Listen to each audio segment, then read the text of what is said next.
This is our 6th annual Day of Translation and the 2nd Day of Translation hosted here in this space. And I'm so glad that all of you are here joining us today.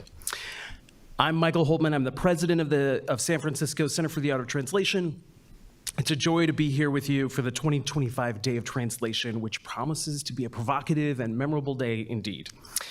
For those of you unfamiliar with us, the Center for the Art of Translation, CAT, is a San Francisco-based nonprofit that champions literary translation and the translators who bring underrepresented voices to English language readers.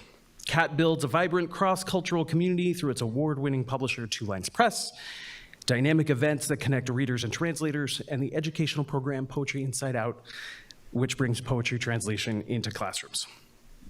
The Day of Translation is inspired in part by International Translation Day, traditionally observed on September 30th.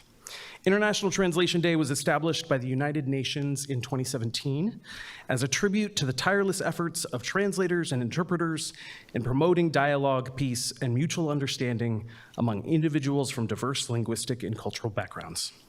Our Day of Translation expands on that idea and challenges it. I'm grateful to be here today to honor language, storytelling, and the freedom of expression. At the Center for the Art of Translation, we believe that we all share the deeply human desire to understand and be understood by one another at what feels like a precarious moment for empathy, free speech, and meaningful dialogue. We hope you'll leave the event, thank you, feeling more connected, curious, and energized by the ideas, writing, and conversations shared today. Today's first panel, Resistance Translation, the Ethics, Aesthetics, and Politics of Translating Resistance Literature, will explore the ways in which translators navigate the complex responsibility of serving as political agents while recreating both the aesthetics and the inherent purpose of resistance literature. Later, we'll confront the fraught moment in which we find ourselves, meeting the present moment on translators navigating cultural taboos, censorships, and establishing solidarity. We'll address what it means to translate literature at a time of growing censorship and cultural polarization. During our final panel of the day, Interspecies Translation, panelists will discuss how the languages of the animal, aquatic, and otherwise natural world inform the way we approach storytelling. In our Kafkaesque times, Interspecies Translation reminds us that strangeness is a potent liminal state of being and becoming. Our Day of Translation will culminate with a keynote conversation between two writer-translators known for their attentiveness to language, Pulitzer Prize winner Jhumpa Lahiri and 2025 Booker Prize nominee Katie Kitamura. It's gonna be an incredible day. As a reminder, today's panels will be live streamed. Greetings to those of you joining from afar. And video recordings will be archived and made available for future viewing. Tonight's keynote, however, will not be live streamed or recorded. It will be a beautifully ephemeral conversation, and it is a ticketed event. Before I introduce our first panel of the day, I want to mention Poetry Inside Out, CAT's dynamic educational program that uses the translation of poetry in classrooms to unlock deep and insightful conversations about language, cultural heritage, identity, and expression. Joining us today are our current cohort and our newest cohort of Poetry Inside Out teaching fellows, Joel Molina, Sam Kazadeh, Jesus Morales, Caroline Woods Mejia, and Jean Carla Rodia. Each teaching fellow receives a $5,000 stipend and immersive community-centered support throughout the next 2 years. Congratulations. I'm so glad that our Poetry Inside Out fellows have been able to join us here in New York. I've also got to give a shout out to Arzu Mystery, Todd Elkin, and G. Park, who along with my colleague Mark Hauber bring Poetry Inside Out to teachers and students across the country. I want to offer an extended round of heartfelt thanks. First and foremost, I want to thank the Center for Fiction for hosting us in this space dedicated to literary thinking and for providing technical expertise and bookish enthusiasm. I want to thank Hawthornden Foundation for generously underwriting the 2025 Day of Translation. It's really without them, this day would not be possible.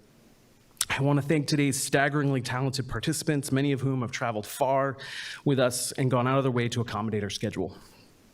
I also want to single out my phenomenal colleagues who are joining us today in the room. Our communications director, Allison Sinclair, creative director, Chad Felix, publicist, Karen Gu, development director, Aaron Brannigan, advancement director, Dan Lau, Poetry Inside Out program director, Mark Hauber, and especially public programs director, Leslie Ann Woofter, whom we have to thank for making today possible. Although our event production coordinator is not joining us in person, Casey Ledig is joining us remotely from San Francisco to make sure the live stream experience runs smoothly. Our inimitable founder and board chair, Olivia Sears, is here. Olivia is an Italian literary translator who co-founded Two Lines Journal in 1993 and established the Center for the Art of Translation in 2000. She's responsible for setting our many ambitious endeavors in motion. Stop by our table in the atrium if you haven't already done so. We've got you can say hello to our staff, you can snag some special giveaways, you can learn more about our educational programming, our events, and Two Lines Press publications. I will mention that 2 of our books, Jasmina Barrera's Queen of Swords, translated from Spanish by Christina McSweeney, and Mohammed Kir's Sleep Phase, translated from Arabic by Robin Mosier, were recently longlisted for the 2025 National Book Award for Translated Literature. Yeah. Finally, the work of the Center for the Art of Translation simply wouldn't be possible without the generosity of our donors, without the provocative work of the writers and translators we celebrate today, and without you, our audience. Thank you. Okay, again, thank you for joining us for the 2025 Day of Translation. As a reminder, please put your devices on silent and be with us now.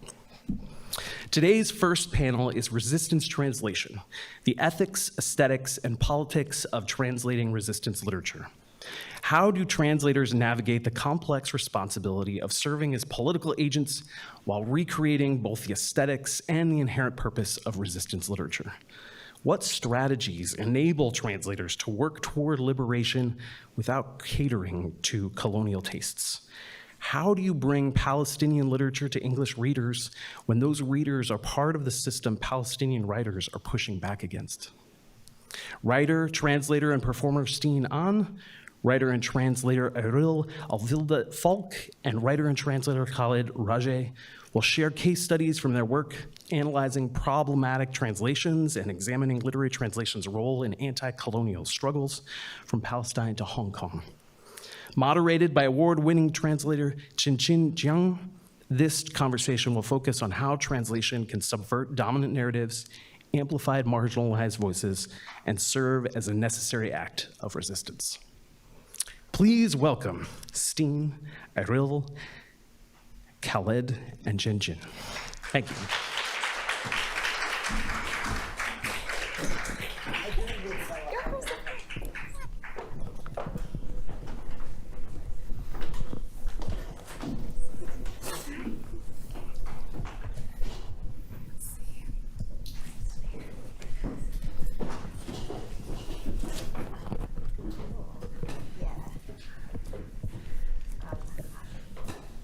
Hi everyone, thanks for being here.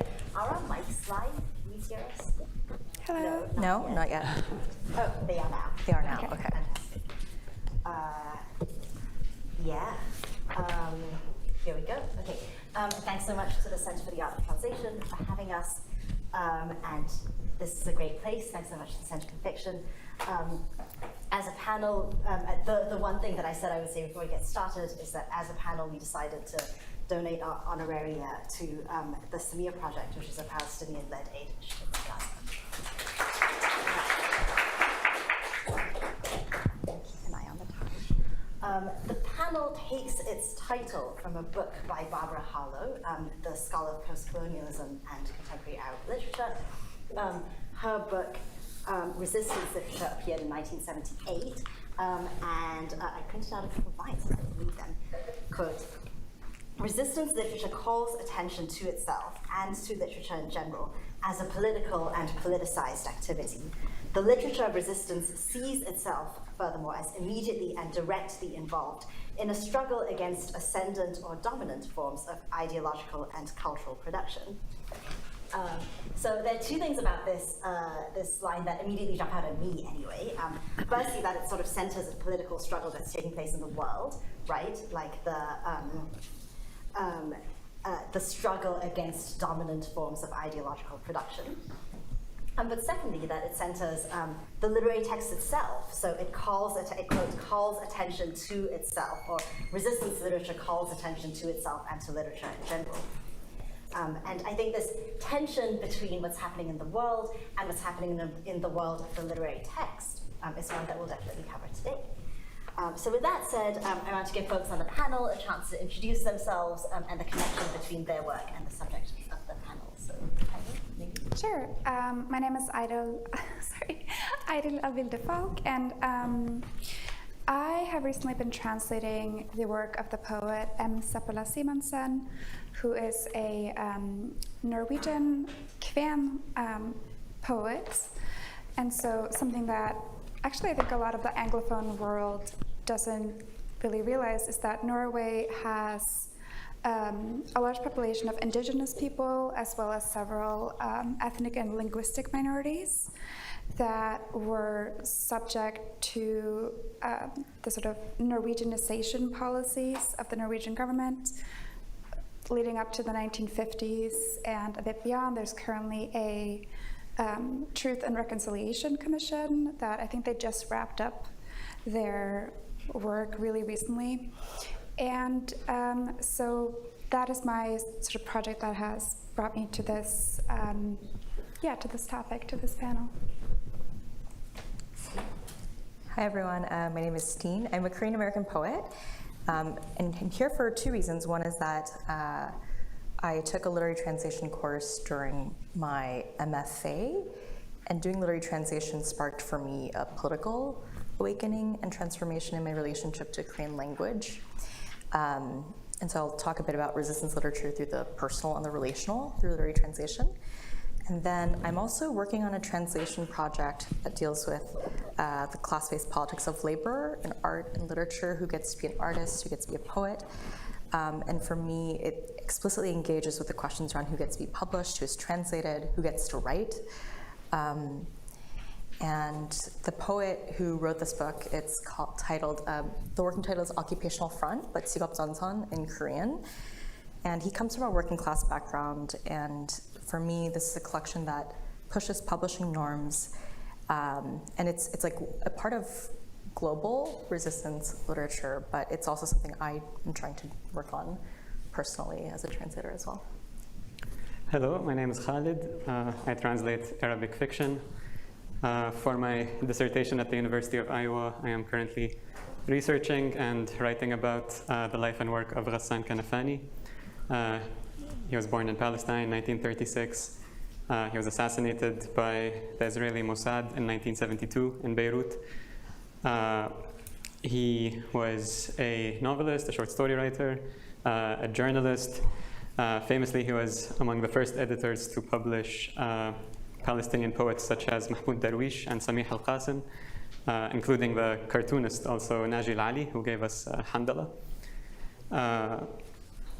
He was, I think it's important to note, the person who coined the term resistance literature in his 1966 study, Literature of Resistance in Occupied Palestine. And Barbara Harlow later took up this term and popularized it in her famous monograph. I'm Chenxin, I'm a translator. I've always actually, often been lucky to work on books that are deeply tied to political questions that I really care about, or I'm interested in, like, I don't know, pan-European political identity, and then I did one that was about sort of European borders and the Mediterranean route, and Chinese historical memory of the Cultural Revolution, and most recently have been super interested in sort of everything that's been happening in post-COVID-19 Hong Kong. So that's me. Maybe just to start out with, this is a question for Khaled, which is, could you say a little bit more about what you started saying just now about sort of resistance literature as a potentially like subset of, resistance translation as a like potentially subset of or riff on resistance literature? Yeah, I think we can see them as performing the same work, is my short answer.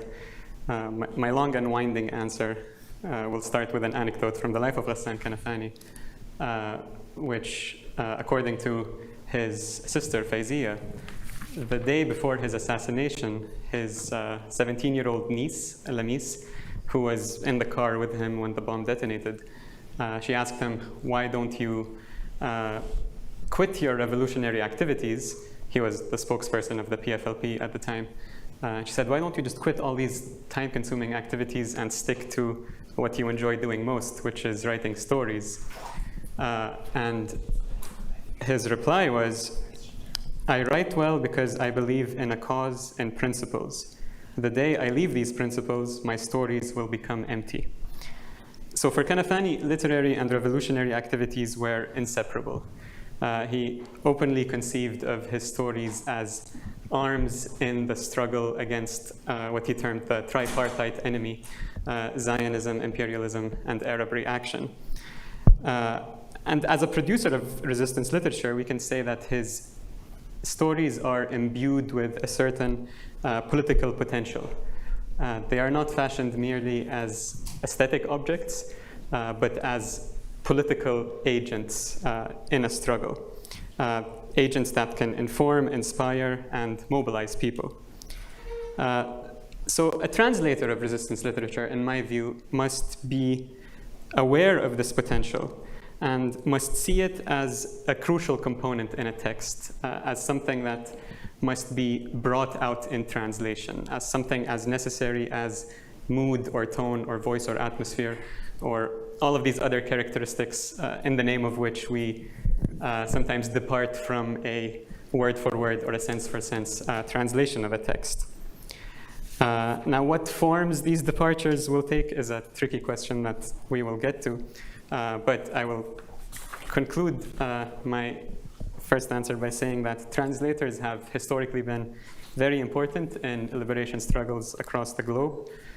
We can think of the translation of early Irish literature into English during the Irish Literary Revival, and how that helped foster a sense of nationalism and anti-colonial consciousness that fueled the fight for independence from Britain. Or in Hispanic America in the late 18th and early 19th centuries, the translations of works by Thomas Paine, Juan Pablo Vizcardo, Manuel Garcia de Sena, founded the ideological bedrock of self-governance and liberation from the Spanish Empire. Now, George L. Baston writes that these works were translated not for their literary or aesthetic value, but rather for their teleological force. They were able to effect an ideological change in the subjugated population. Now, in the context of Palestinian liberation, the translation into Arabic of works of Lenin, Fanon, Guevara, and Mao Zedong helped shape the ideology of the first Palestinian liberation organizations. But today, activist translation for Palestine takes on a different orientation, not inwards, but outwards. Not fostering an anti-colonial conscience among the colonial population, colonial subject, but rather appealing to the public conscience of the colonial powers. In other words, not for the revolutionary Arab, but for the mythical English reader, as our friend here, Anton Her, calls him. And so the question for resistance translation becomes, which texts have this inherent teleological force, and which translation choices can help illuminate or actuate it? Yeah. Maybe we could actually open that up as a question for the panel. So, like, you know, what choices or strategies do you think of as? Sure. Thank you. What do you associate with resistance translation, or sort of do you think would be effective? I'll start once. Yeah. So Khaled and I were in a translation MFA together, and I think certainly during that program, the way that I often thought about translation is that I didn't like the idea of sort of instrumentalizing art or sort of translating with the attitude that this is something with teleological aims. And so I've been really inspired by talking with Khaled and with all of you as we were preparing for this panel by this idea of, okay, what if in fact we embraced a sort of teleology and translation? For me, I want to mention, I've been thinking a lot about the identity of the translator or the positionality of the translator. And for me, I was born in South Korea, came to the United States as a baby, grew up in a Korean American enclave in Georgia, and I actually mostly spoke Korean until college. My parents didn't let me speak English at home, and I went to Korean language school on Saturdays, and there was this emphasis on maintaining Korean culture and language, but in Korean language school, we never learned why there were Koreans in America in the first place, and it was only through, and I was also, maintaining my Korean language skills. Didn't really think I would do literary translation because, based on my own experiences, I didn't feel that I had sort of mastery in either language, in English or Korean. And it wasn't until this MFA program when I decided to do literary translation, and I was introduced to Dami Che's pamphlet from Ugly Duckling Press, Translation is a Mode, Translation is an Anti-Colonial Mode. That kind of helped me see how, for me, participating in literary translation, translating from Korean into English could be a political act or an extension of my political interests as a poet. And for me, what I love about literature is that it's, for me, I like it when it changes, or art in general, is when it expands my sense of what I can be or do in the world or how I can relate to others. And so for me, it's an extension of that. And I really had no reason to continue maintaining my Korean language skills until I started doing literary translation. And that gave me the motivation to actually have this reconnect to the Korean language. And so that, for me, it's like the personal, one of my strategies of getting into resistance translation is like focusing on the personal things. Mm-hmm. Mm-hmm. Yeah, that makes sense. I don't know if you want to say something about this as well. It will be up to you. Yeah, I can. I think today, translators of Palestinian literature into English in particular have a complicated relationship with this mythical English reader I mentioned earlier, who is this pervasive being who haunts us all and dictates the standards and aesthetics of publishable literature, and seems to be a finicky white man who likes what other white men produce and hates an awful lot of other things. So for us translators, catering to his tastes, making our translations accessible or digestible to him, and it's crucially a him, comes with ethical dilemmas. We would risk reinforcing prevalent modes of writing with their historical class biases, their racial prejudices, but we also risk flattening the complexity of the source language and misrepresenting its speakers. So in general, it's considered good, culturally advantageous practice to resist domestication where we can, and instead take up, in Venuti's phrase, an ethics of foreignization. In other words, to preserve the features of the source language at the expense of naturalness in English, to make the mythical English reader's life a little harder, the damn bastard. But when it comes to Palestinian literature, our relationship is further complicated.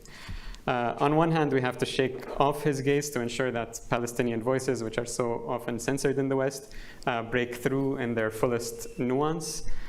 But on the other hand, if we consider the political power that the mythical English reader has over Palestinian lives, particularly when he's an American taxpayer, we recognize a responsibility to make our work not only aesthetically engaging, but also informative. We can't help but consider what he might know or not know about Palestine, what he might like to read or not like to read, what can move, educate, and inspire him. In other words, we are performing a delicate balancing act between our art and our activism. And the question to us becomes, how do we do justice to both the aesthetics of the text and to its nature as a weapon in an active anti-colonial struggle? Yeah.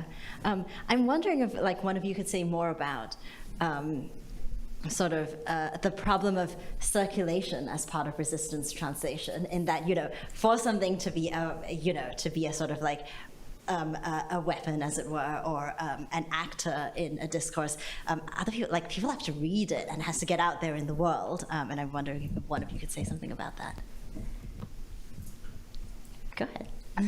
So I think a lot about this. I think a lot about the idea of sort of prestige in, say, a literary journal, where there's something that feels quite important to me about that, about sort of placing, Sepola Simonson's poems in journals that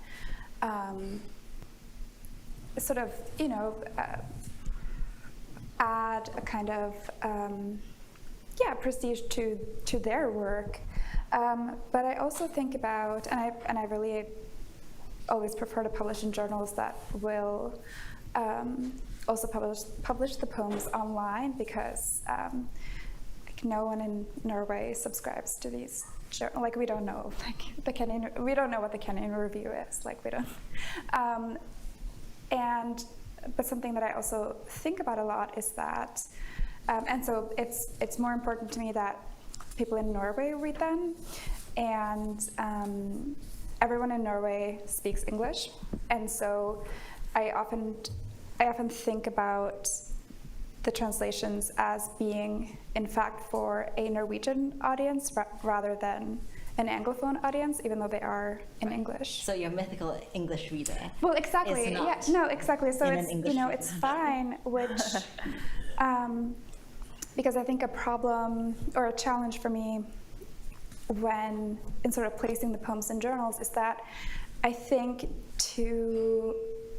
especially with sort of American craft conventions, the poems might seem as if they are sort of this,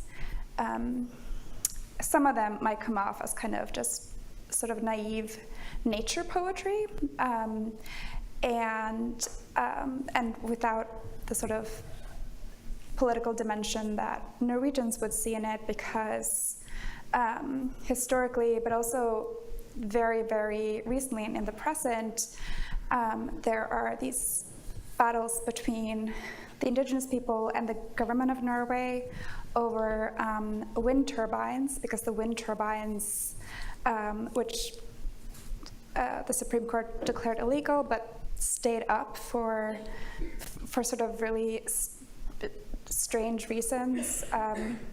They disrupt reindeer herding because the reindeer won't graze near wind turbines, and so the idea of sort of just a poem that emphasizes nature, that it will feel a lot more political to a Norwegian person than an American reader who might sort of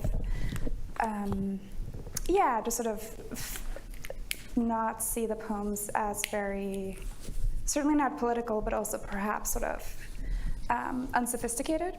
And do you see the sort of fact of their appearing in English, but as influencing the sort of literary discourse around them in Norway as well? Well, it's always sort of hard to say okay, how, what power does a poem have? But yeah, I think, certainly, well, there's not really there's not a battle within, well, not to a significant extent, there's not an Anglophone battle to be had here. It's a Norwegian and Scandinavian issue, and so yeah, sort of what you were referring to. It's it's okay if English speakers don't get it. Yeah, it's fine. Yeah, that makes sense. Go ahead. Tying some of these ideas, there's this mythical, what is it? The mythical English reader? Finicky. What did you say? Finicky. Finicky. Anton Her's words. And then so this idea of circulation. And so oftentimes I think about how does a word get translated into English? And for a lot of languages, it's based on like what wins awards. And the book I'm translating, it's by this author named Chenxin Jiang, and he's a poet and essayist. He has won major awards, but this book itself isn't necessarily award-winning. It was published by a very small literary press in Seoul called Spring Days Books.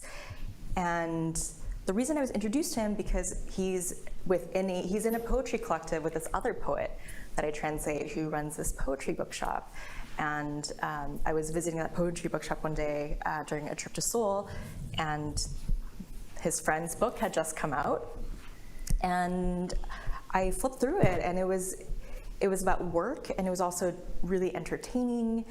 And I also heard an interview that the author did, or a podcast interview, and he mentioned that, I wanted to write leftist literature that was fun. And I was like, okay, I'm down for that. Leftist literature that's fun. Do you think of that as sort of like an element of resistance translation as well? I think so, like something that's fun. Yeah. Leftist literature that's fun. And you wouldn't, it's the kind of thing where even if you didn't care about the political message, you would still read it because it's really entertaining. And yet, he thought of it as poetry. He wrote it as poetry, but it was published as a prose collection. And so I think there's something about that too, this idea of circulation, that as literary translators, we can take our own tastes as readers and people who are involved with literary production to bring different books in circulation through the different friendships or relationships that we build with each other. And for me, I think of that as circulation too. And I totally agree that when I try to place translations of some of the authors I work with, I kind of like to do online publications because I want I want a lot of people to read their works. And sometimes that is an issue with like print-based journals at times where they might be prestigious, but they might not necessarily help reach the audience. Selfish question for me, because I think, so Stine and I are both, like sort of children of the diaspora, but I think in very different ways. My family's from, and had been for generations, from Singapore and Malaysia, which has a Chinese diaspora population, and Stine obviously grew up here in the US. Okay, so when you were a kid, did you read Korean poetry? Was that not part of Korean language school? Like, was it something that you only discovered later? That's a good question. I don't think I read Korean poetry growing up. I did grow up in a Korean Catholic Church community. So if you consider like Catholic Church, like things in the Bible or like songs and stuff like that, prayers as poetry, I definitely like read. I consider grew it up as with poetry translated poetry. But I heard a lot about poets. I think in South Korean culture, poets have had a huge role as artists and thinkers and philosophers. But no, I didn't really, I'm still learning a lot about Korean poetry, and it was through contemporary Korean poetry and becoming friends with contemporary South Korean poets. But the cool thing through literary translation, I was able to have conversations about my parents with poetry, which I never did before I started doing literary translation.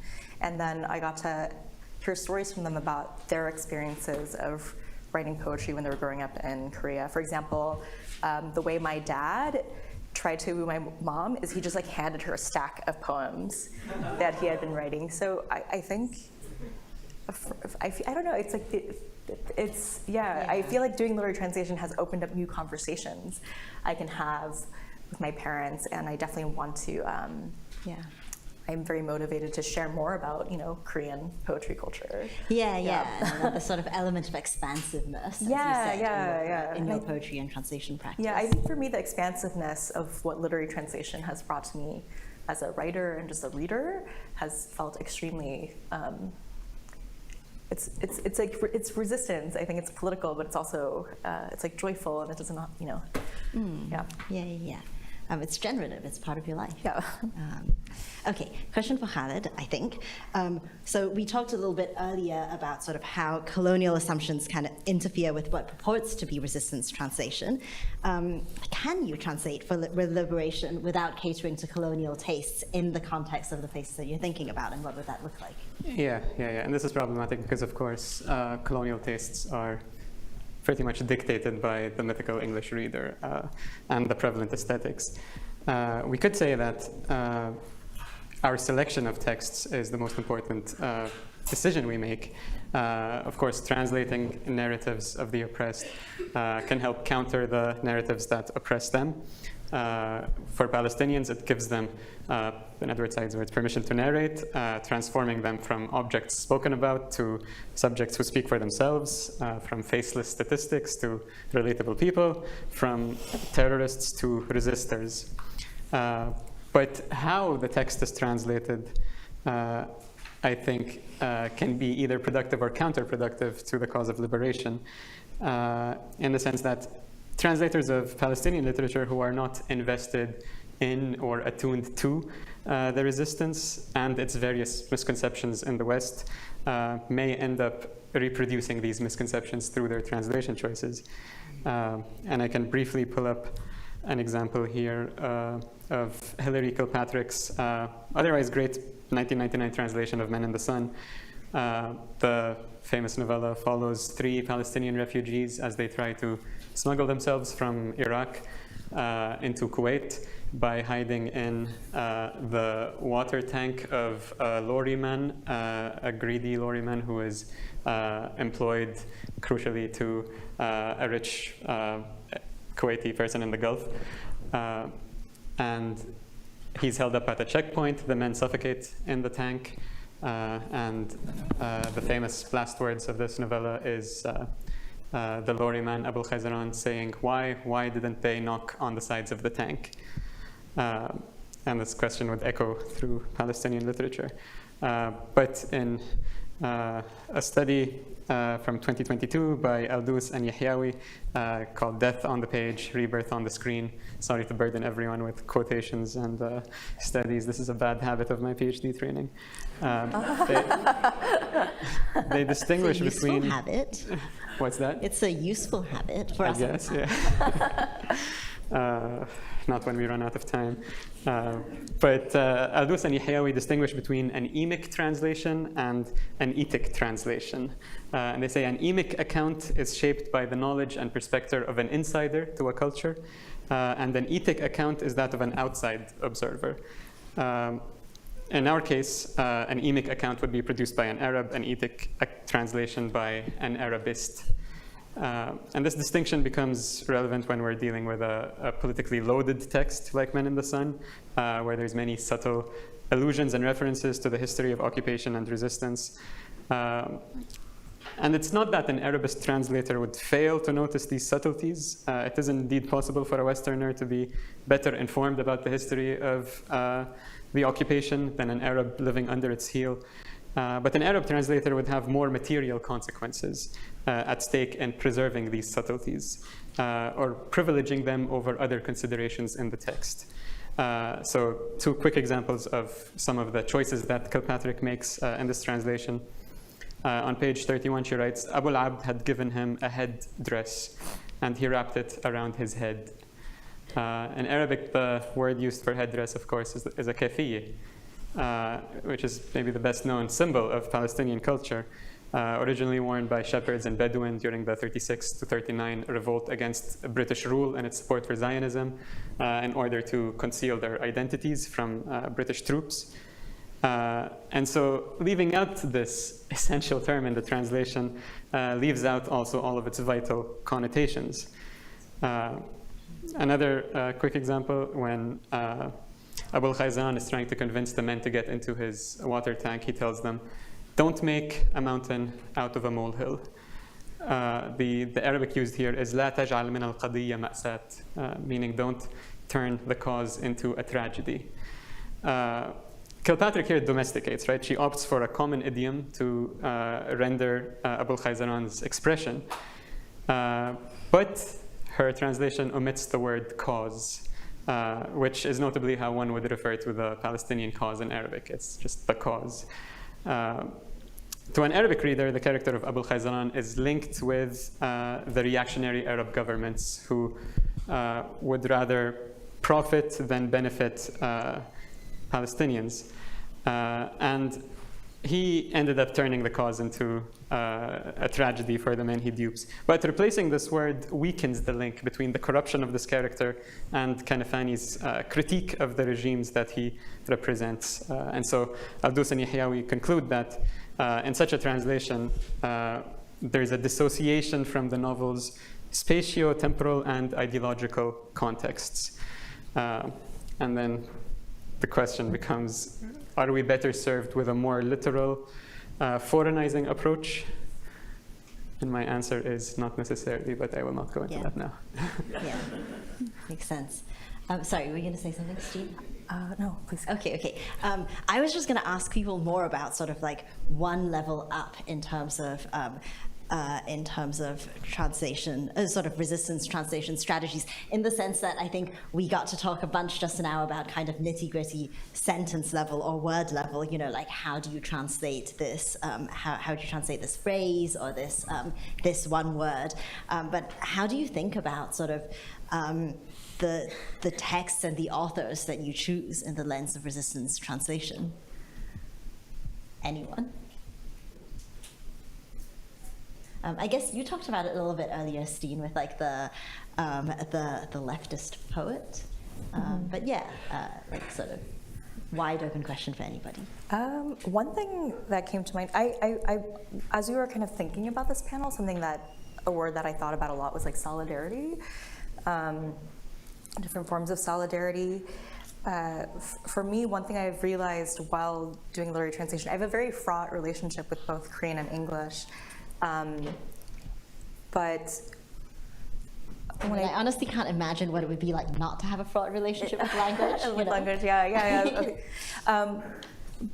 But I mostly grew up in the States. Like I would visit a few times throughout my life, but I just really didn't, for a variety of reasons, didn't visit Korea that much. And also for a variety of reasons, I'm still like in the process of learning about Korean culture and history. And I would also like to say that, you know, I think that the Korean culture that I grew up with in Atlanta is also valid as part of the Korean experience too. But that does impact the text that I can translate or translate easily. And so I try to be very aware of what I know and what I don't know, and try to recognize that and also collaborate for the areas where I don't know as much. And then I think Michael was talking about like censorship, right? And for the longest time, I thought the only forms of censorship were like political censorship, and that's definitely a thing. But then someone also told me that market censorship, or using the market as an excuse, is a form of political censorship too. And I think that's also something that a lot of translators end up having to resist actively. And a lot of people in the audience here too, when someone say like, oh, we just don't put translators' names on the cover, or we want to hide the fact that it's a translation. For example, my first poetry translation, I suggested that we put the Korean title underneath the English title. And the feedback I got from the press was that the distributor said, this isn't a bilingual edition, so it's misleading to put the Korean version of the title on the cover of the translation.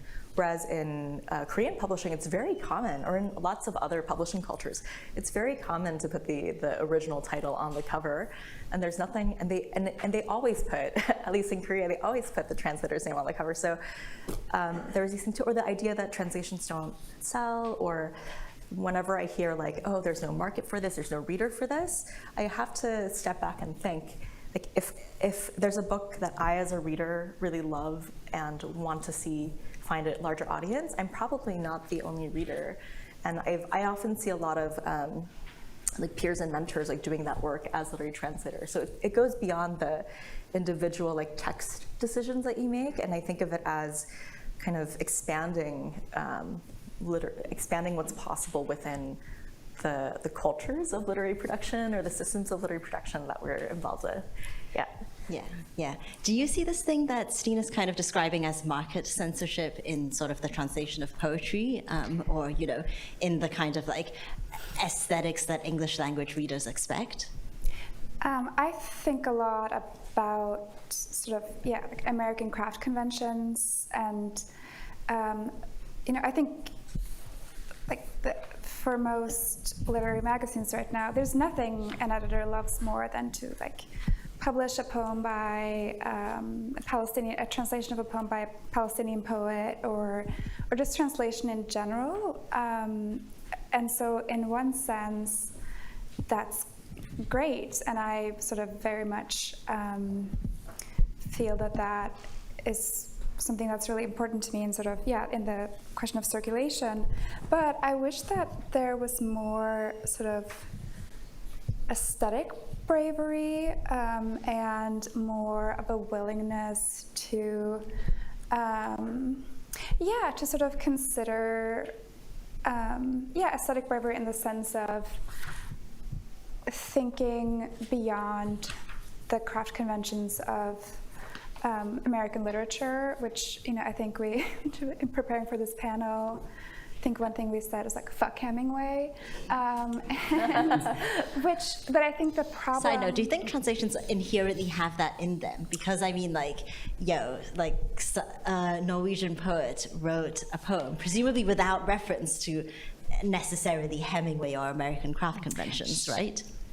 Wait, sorry, I'm not sure I understand. As in, like, do you think that translations sort of have the potential for that inherent in them, you know, a sort of like inherent resistance to craft conventions? Or do you think that's not the case because, you know, like you're going to be bringing them into English? Well, I think sort of yes and no, because, you know, I can translate something that is sort of like, this really does not align with American craft conventions, but then, you know, I feel like I notice it too, if a journal takes like, okay, yeah, we'll take these 3 poems from a packet, you know, and it, you know, of course, you know, that's really common. You're not going to take all the poems, but sort of noticing, oh, like, yeah, like the ones you didn't choose are the ones that sort of would demand, or that may seem, I think that may seem less sophisticated by American literary standards. Yeah. And you think those are sort of like, those are the ones that kind of come across better, that editors gravitate towards for some reason? Yeah. Yeah. Cool. Weird. I was kind of expecting the opposite, really. You Oh, know, really? Like, yeah. But But I think that there, you know, and again, I think that there's a certain like strangeness that, or for lack of a better word, that's attractive, and that I think editors and readers like. But then there are just these very invisible, I think, like invisible tastes that American readers specifically, and I say American just because that's the audience I think about most, but sort of part of the whole like fuck Hemingway thing is that it's I think the real problem there, which we also discussed, is that I think most, you know, like contemporary American writers, certainly younger writers, would say, "Oh, I completely agree." Like, yeah, I also think that Hemingway sucks, but at the same time, they just have no idea how incredibly influenced they are by Hemingway, and they would be really offended if you like try to point that out. But it's so true. I have no idea if I've given everyone space to talk about the things that they wanted to talk about. But one thing I remember discussing earlier, Stine, was kind of like the sort of labor element of translation. Do you feel like we got to talk about that a little bit? Or in what way, the labor? Yeah, like the, I think kind of in the vein of sort of like translators' names on covers, and like sort of how making translation more visible in and of itself is a kind of resistance act. For me it is. I think as a translator, I feel like I've been like politicized. I've become radicalized by literary translation, if that can be a thing. And when you, oftentimes translators have the opportunity to write a translation note, translator's note or introduction. And I feel like as translators, you get to, for example, while translating Korean poetry, I've had the opportunity to learn the ways in which, South Korean publishing is like different from American publishing. And in that way, it's definitely like opened up more possibilities, and just by even being introduced to new possibilities of writing or publishing or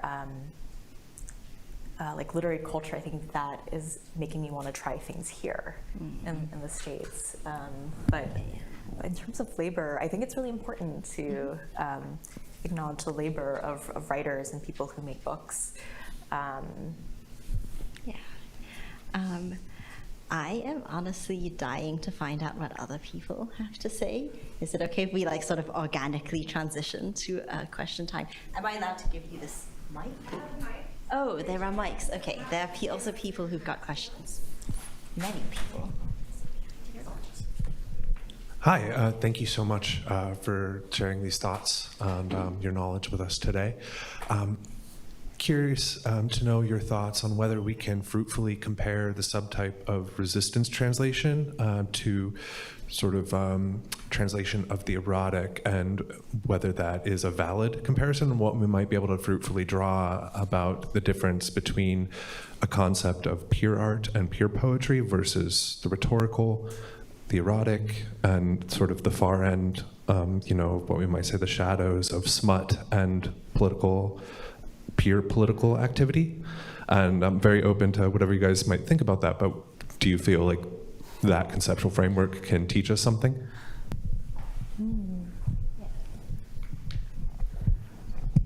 Personally, sometimes I feel I have an unfortunate erotic relationship with the mythical English reader. I feel I'm desperate to know what he likes. And, it's almost, I guess we could be like sitting on a negotiating table, but maybe it's like an operating table, and I'm just trying to figure out like exactly what would get published, what would get circulated, what the prevalent tastes are. Yes, I mean, fuck Hemingway, but the majority of people, I mean, to quote Anton Her again, people here like, what was it, the workshop-ready pseudo-Hemingway minimalism. That seems to be the dominant aesthetic that sometimes we have to tease or cater to get published. Yeah, I'm not sure if I fully understand your question, but there's something, I think you mentioned like the politics of erotics, or? Well, I guess I was highly inspired by, I guess as a point of departure, I was thinking of Audre Lorde's poem Power, that there's a difference between poetry and rhetoric. And I was curious, when you operate in this subtype of resistance translation, you're operating in a hazy space between something that an editor, regardless of their background, will, editors would likely agree does belong in a different space than in a very prestigious literary journal. But today we believe there's extreme value in aspects of the erotic aspects of resistance that make it into this category of pure form. And so I was just kind of curious, if we step outside of merely analyzing the relation of resistance to the dominant market, is there something we can gain by comparing it, you think, to what governs what erotic makes it into prestigious journals and the public sphere? Well, Go ahead, yeah. Okay, so I'm really fascinated by this because I think contemporary America is like a deeply sexless, joyless like landscape, and something that I think about is that I'm really fascinated by something Stine pointed out to me, which is that in Korea, the timeline between sort of submitting a manuscript and publication can be really, really short, which then allows for a sense of sort of responding to a given moment. Whereas, certainly in the United States, it's like 2 years, and then, and even in Norway, there's sort of usually like literary debuts come out in the fall. And I think there's a sense there of sort of, like what is a book for, or like and that it's not,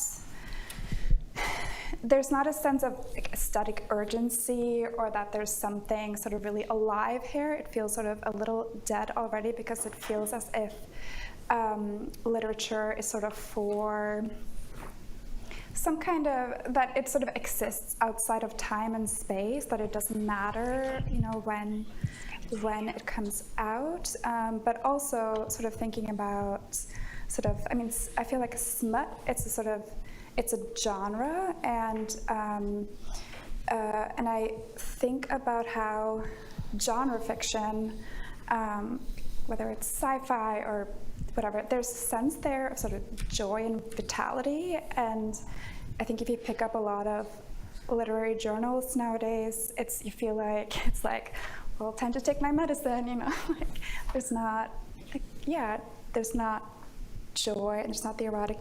And I think there's also a lack of, I think people don't like to publish something they feel they can't like completely wrap their heads around. And so there's like, you're just not gonna see a publication, I think certainly a literary journal, put out something that the editors feel like, you know, I actually don't quite get this. And so, and I think that there's like the erotic of, yeah, of like being out of, like slightly out of control, of like the sublime. And I think Americans especially do not like to feel like they're out of control in any way. More questions? Yes, sorry, I also want to say, like, I think in the terms of I've been really thinking about my relationship as like a poet and as a translator to the erotic, and I've been thinking about the erotic as what makes you feel alive or feeling alive, and I think you mentioned like things that are deadening. And I feel like lately there are so few places where you can be free and really feel and explore how you experience the world. And so for me, poetry is definitely a space, but also literary translation. And I do try to be guided by those instincts of, rather than thinking so much. I will like sometimes use like market logic if I need to pitch something and it has to appeal to a certain system. But like literary translation is so hard that I do it because I must enjoy it. And even with the authors I work with, I realized that one thing I really enjoy is just like getting to know them as people, or just getting to know editors. And I try to lean into the enlivening aspects of the work that I do in translation. That is so important to me, and that feels very political, like focusing on what is enlivening versus deadening. Yeah. Go ahead. Anybody need the mic? Or you can have mine. Sure. Yeah. Okay, I'm going to try to be coherent. I'm learning new languages with the intention of improving my English, specifically so that I can talk to rich people with college educations and persuade them to pay reparations. And my question for you all is, any tips? Specifically, what organizations should I be putting the most pressure on to put a lot of money into translation and events for Palestinians' voices to be heard?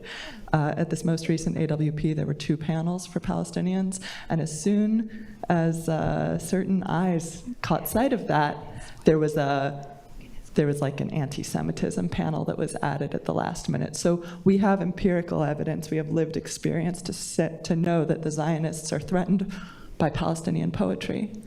So yeah, each one of you, is there a person or an organization that I should write a little note to if this is something I want to put together? Does anyone have suggestions? Yes, I have suggestions, but I must start with a quotation from Kanafani's love letters to Ghada Samman in 1966 after visiting Gaza. He wrote back to her, having lost all faith in his writing, and he said, "My words now pale in the absence of weapons." I don't want to encourage anyone in public to send weapons to Gaza, but the point I'm trying to make is that I feel now our donations can go towards more real on-the-ground influences, the Samir Project, Gaza Mutual Aid, anything that directly helps the people on the ground immediately, instead of indirectly through translation, I feel should be prioritized. Questions? Dude. Okay, yes. Yeah, I'm keeping track. Yeah, hi. So a lot of what you were talking about was this like mysterious English reader behind a wall, but I was thinking sort of like one of the modalities of resistance is to resist the current of the translator bringing something from a foreign language into English, right? Like the into. And I was wondering if there, craft-wise or thematically, is a way to infect the translation with an itch so that the English reader is almost obliged to learn the original language and perhaps understand the original work in its own linguistic context.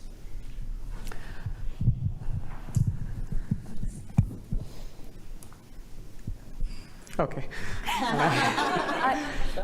One example I can give you is also from Hilary Kilpatrick's translations, and she encounters a tricky word, which is fidayin, or fidai, which in Arabic literally translates to self-sacrificer.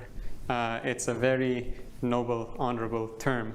Now, translated into English, especially from a colonial lens, it has many negative terms. I mean, sometimes it translates as guerrilla, sometimes as commando, which is problematic because it overplays the degree of military preparation that fida'is sometimes have. It misrepresents the power dynamics between occupier and occupied.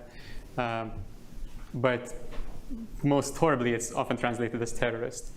And regardless of how you translate it, it is lacking the connotations of the original language.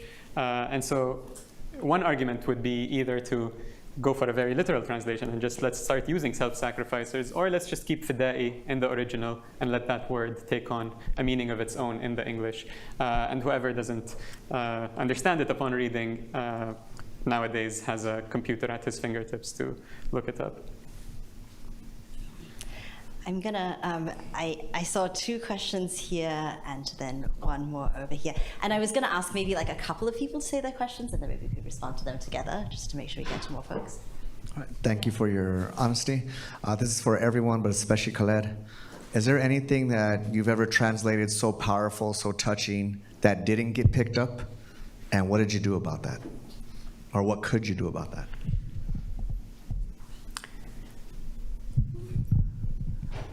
Sure. I can think of one example from my own translation of a story by Fakhri Qawar, Jordanian satirist, journalist, former MP. It's from 1965 and it's called Love is Blue. The blue in the title refers to the UNRWA, the United Nations Relief Agency for Palestinian Refugees. It refers to the registration card. Now, in this story, the card is never called anything but a blue card. And the story involves a man who owns this blue card and a woman who is compelled or coerced into marrying him in order to gain some of the benefits that come with having a blue card. Now, the challenge with translating this is that to a Western audience, the connotations of the blue card might completely go missing. But to anyone from Lebanon or Jordan or Syria, you would know right away what this blue card was, what it entailed. And so I felt in that moment that I had to depart from the literal or I guess line for line translation of the text and insert myself and use what we call a stealth gloss to sort of define that term to the reader and make it sound like it was originally in the translation. So I ended up with something like the blue card, which guaranteed him a modicum of benefits from UNRWA. Now there are problems with that. It changes the voice of the speaker. The blue card is so prevalent that Palestinians don't even need to define it. That is how central it is to their life. So it does change the voice of a speaker. But on the other hand, the inner activist steps in and says, the reason UNRWA was allowed to be defunded by so many Western organizations in the past 2 years, the reason it was designated with impunity as a terrorist organization by the Israeli government and its actions were banned in the occupied territories is because people don't really know what it does or don't understand its significance. And if you are able, as a translator, to chuck that in and sort of bring out some of the political potential of the text, maybe like a moment of education, without disturbing the text too much, I feel we should. Yeah. We have time for one more question. One more. There was one up here. Okay.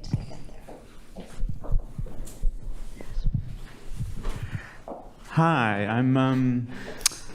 I'm thinking about translation in the context of, so like in the case of translating classic texts, I think it's very common, at least in theater, for example, for a young, new, contemporary playwright to translate Chekhov, for example, and like have their Chekhov translation. But for contemporary fiction and poetry, it seems very sort of unlikely that a text would be translated more than once, or for there to be more than one like version of that text. I'm curious if you think that in the context of resistance translation, whether that might actually offer any sort of like revolutionary potential for there to be more than one translation of a contemporary text, you know, sort of circulating at the same time, as opposed to being a matter of just like time and sort of updating a text for like a current era. Does that, like, is there, do you, in your opinion, do you think that that could offer something to the text? Let 1,000 translations bloom. Let 1,000 translations bloom. Yeah. And I want to mention, I think Soje is in the audience. Soje worked on this zine called Choga, where the whole idea is rather than just think that there can be only one like right translation, that you can have many translations of the same text. So each issue would look at a poem by a contemporary South Korean poet, and then would feature multiple translations of it. And then I believe Soje would write like a commentary of that. So I think there are other approaches to literary translation, and I'm a huge fan of there being multiple versions. And I think it's true that even that contemporary text will have multiple versions. It just won't always be in English, but maybe it's translated to other languages. And I like how maybe it's kind of perverse for there to be so many versions, but for me, I find so much possibility in it. Yeah. Yeah, I mean, not to be too flip about it, but as a resistance reader of translations, I'm always excited about reading more versions and, you know, reading new versions of things I've encountered before, and reading, including sort of English renditions of sort of works that I can read in the, you know, in some other language or whatever. So yeah, totally. Okay, I think that's what we had time for. We had a version of this conversation 2 weeks ago, and then I believe we had another version of this conversation like 4 weeks ago, always on Zoom, like very late at night, and we had a very good time doing this. However, I think it's fair to say that we all actually prefer the version that we're having here with all of you, you know, right now. Thank you so much for being here. Thank you.